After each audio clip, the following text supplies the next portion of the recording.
ఈరోజు hydrated cyst of liver గురించి తెలుసుకుందాం. నమస్తే అండి, నేను doctor Shashikanth, consultant surgical gastroenterologist, GI onco surgeon and advanced laparoscopic surgeon at Sentini hospitals Vijayawada. హైడ్రేటెడ్ సిస్ట్ అంటే ఏంటి? ఎకినోకోకస్ గ్రాన్యులోస్ అనే టేప్ వామ్ నుంచి మనకి వచ్చే వ్యాధి అనమాట. ఎలా వ్యాపిస్తుంది? ఇది మామూలుగా అయితే మనుషులకి వ్యాప్తి చెందే వ్యాధి కాదు. ఇది డాగ్ టేప్ వామ్ అంటాం. డాగ్ టేప్ వామ్ నుంచి ఎయిదర్ షీప్ గాని, గొర్రెలు గాని, మేకలకు గాని వ్యాప్తి చెందుతుంది. ఎప్పుడైతే మనం కుక్కల ద్వారా కలుషితమైన ఆహారం గాని, నీరు గాని తీసుకుంటామో, అది కంటామినేటెడ్ ఎగ్స్ అనేవి పేగుల్లోకి వెళ్ళి, రక్త ప్రసరణకి వెళ్ళి, ఎక్కడైనా ఆ గుడ్లు అనేవి లివర్ లో మనకి హైడ్రేటెడ్ సిస్ట్ కింద డెవలప్ అవ్వచ్చు. ఈ హైడ్రేటెడ్ సిస్ట్ ఉన్న వారు ఎటువంటి లక్షణాలతో ఉంటారు? చిన్న చిన్న సిస్ట్ అయితే ఎటువంటి లక్షణాలు ఉండని అవసరం లేదు. పెద్ద సిస్ట్ ఉన్న వాళ్ళు పొట్ట నొప్పి గాని, పొట్ట ఉబ్బరం గాని, వాంతులు గాని, ఆకలి లేకపోవడం గాని, ఇంకా పెద్దగా ఉండి పక్కనున్న పసరనాళంకి ఏమన్నా కమ్యూనికేట్ అయ్యి గాని, పసరనాళం నొక్కితే గాని కామెర్లు రావచ్చు. లేదా సెకండరీ బ్యాక్టీరియల్ ఇన్ఫెక్షన్ ఉన్నప్పుడు ఫీవర్ రావటం గాని, ఇంకా పెద్దగా ఉండి పగిలితే ఎనఫైలాక్సిస్ అంటే సివియర్ అలర్జీ వచ్చి ప్రాణాంతకమైన అవ్వచ్చు.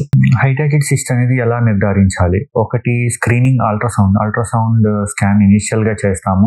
దాన్ని క్లియర్ గా తెలుసుకోవాలంటే సిటీ స్కాన్ పొట్టకి చేయాల్సిన అవసరం అవ్వచ్చు. కామెర్లు ఉండి పసరనాళంలో ఏమన్నా నొక్కుకుంటున్నట్టు గానీ, పసరనాళంకి ఏమైనా కమ్యూనికేషన్ ఉన్న డౌట్ ఉంటే గనక ఎంఆర్సిపి చేయించాల్సి వస్తుంది. ఇక రక్త పరీక్షలో ఈ ఎకినోకోకస్ కి సంబంధించిన యాంటీబాడీస్ డిటెక్ట్ చేసే ఎలిసా టెస్ట్ చేసి నిర్ధారించవచ్చు.